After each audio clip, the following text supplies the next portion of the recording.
नमस्कार, astro research institute में आपका स्वागत है। अपन पिछले एपिसोडों में लगातार पंचांग परिचय की चर्चा कर रहे हैं। आज उसी पंचांग परिचय में अपन पंचांग के चौथे अंग पे योग पे चर्चा करेंगे। योग का मतलब क्या है, पहले तो ये अपन समझ लेते हैं।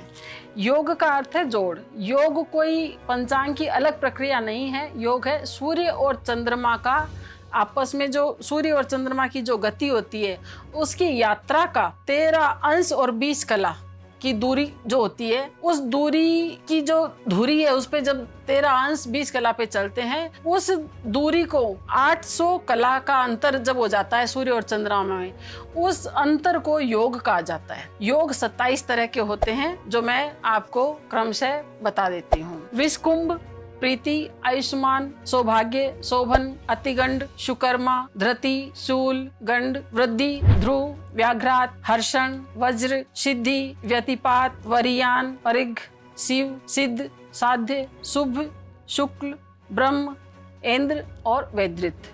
ये 27 योग होते हैं।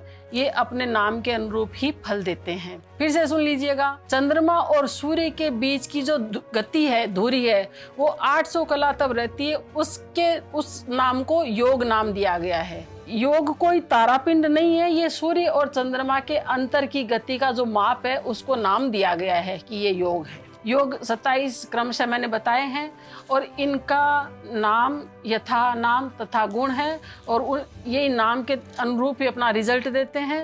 और ये योग पंचांग में तिथि और नक्षत्र के बाद घटीपल में भी दिए रहते हैं और घंटा मिनट में भी दिए रहते हैं। समस्त शुभ कार्यों में योगों में व्यतिपात और वैद्रित योग जो है ये त्याज्य है, वर्जित है, जिसको सामान्य भाषा में औरतें मितिपात भी कहती है। पंडित लोग, पुरानी औरतें कहती थी आज मितिपात है। तो उस दिन वैद्रित और व्यतिपात और वैद्रित योग हो, उसमें कोई भी शुभ काम नहीं करते हैं। 27 योग आपके बताया है, जैसा नाम है वैसा ही गुण इनका है और ये उसी हिसाब से अपना फल देते हैं। इसके बाद में अपन चर्चा करेंगे करण पर। करण 11 होते हैं। करण क्या होते हैं, करण की परिभाषा क्या है? जैसे अपने एक पक्ष में 15 तिथि होती है, तिथि के आधे भाग को करण कहते हैं। आप फिर से सुनिएगा, अपन कृष्ण पक्ष और शुक्ल पक्ष में दोनों में 15-15 तिथियां होती है। एक तिथि के आधे भाग को करण कहते हैं। एक मास में 60 तिथियां हो जाती है आधे भाग के हिसाब से। और इसी तरह इसमें करण 11 होते हैं। 4 तो स्थिर होते हैं और 7 चर करण होते हैं। करणों के नाम क्रमशः मैं आपको बताती हूँ। बव, बालव, कोल्लव, तैंतिल, गर, वणिज और विष्टि नामक 7 करण होते हैं। कृष्ण पक्ष की चतुर्दशी के उत्तरार्ध में शकुनी और अमावस्या के पूर्व भाग में नाग और उत्तरार्ध में चतुष्पाद और शुक्ल पक्ष की प्रतिपदा के पूर्वार्ध में किस्तु करण होता है। इनकी संज्ञा स्थिर होती है। करण का आपको पंचांग में नाम दिया रहता है। योग के बाद नक्षत्र वही घटीपल और घंटा मिनट दोनों में दिए हुए रहते हैं। और इन करणों के जो स्वामी हैं वो है क्रमशः इंद्र, ब्रह्मा, मित्र, सूर्य, भूमि, लक्ष्मी, यम 7 करणों के स्वामी हैं तथा कली, वृषभ, सर्प व वायु 4 स्थिर करणों के स्वामी होते हैं। इसी तरह ये पंचांग के 5 अंग आपको बताए गए हैं। पंचांग में शुक्ल पक्ष और कृष्ण पक्ष दोनों में ही इन्हीं का ही वर्णन दिया गया है। और जहाँ तिथि जैसे मैंने आपको पहले बताया था कि तिथि 6 संज्ञा नाम है, बाकी तिथि 6 नहीं होती है। तो जहाँ तिथि का 6 का संज्ञा दी गई है वहाँ पे 0000 पंचांग में लिखा हुआ रहता है। और जहाँ तिथि वृद्धि होती है वहाँ जैसे एकादशी है तो 2 दिन तक एकादशी उसमें लिखा हुआ रहता है।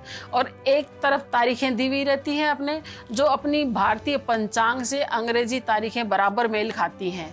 ये एक पंचांग जो है वो अपना भारतीय मनीषियों द्वारा पूर्णतः वैज्ञानिक विशुद्ध जो गणित होती है उसके आधार पर, दृश्य गणित के आधार पर बनाया गया है। क्योंकि सूर्य और चंद्रमा को आप नंगी आंखों से प्रतिदिन देखते हैं, चंद्रमा को घटते बढ़ते देखते हैं, सूर्य को राशि परिवर्तित, ये ऋतुएं परिवर्तित होती है उसको देखते हैं। और रात्रि में आप देखिएगा नक्षत्रों का यदि किसी को थोड़ा थोड़ा ज्ञान हो तो रात्रि में अप्रैल माह में और नवंबर माह में, मार्च अप्रैल में और नवंबर में ज़्यादातर आकाश साफ रहता है।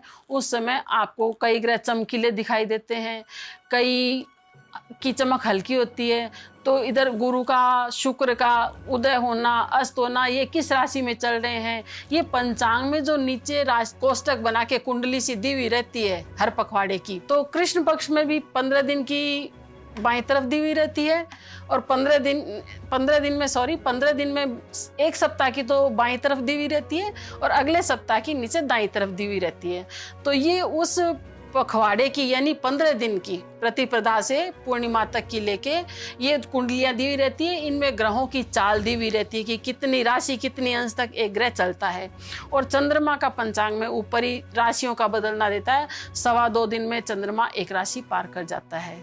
चंद्रमा मनसो जातक्षो सूर्यो जायते, इसीलिए बोलते हैं चंद्रमा की सबसे गति तेज है, और चंद्रमा को मन माना गया है। ग्रहों में सूर्य राजा है और चंद्रमा रानी है। इसी तरह से अपन आगे आगे पंचांग परिचय में और चर्चा करते रहेंगे, और आप बराबर लाइक करते रहें, शेयर करते रहें, सब्सक्राइब करें, अपने दोस्तों में ज़्यादा से ज़्यादा सब्सक्राइब करें, लाइक करें, शेयर करें। और अब तक के एपिसोड आपने देखें, लाइक किए हैं, उसके लिए आपको बहुत बहुत धन्यवाद। नमस्कार।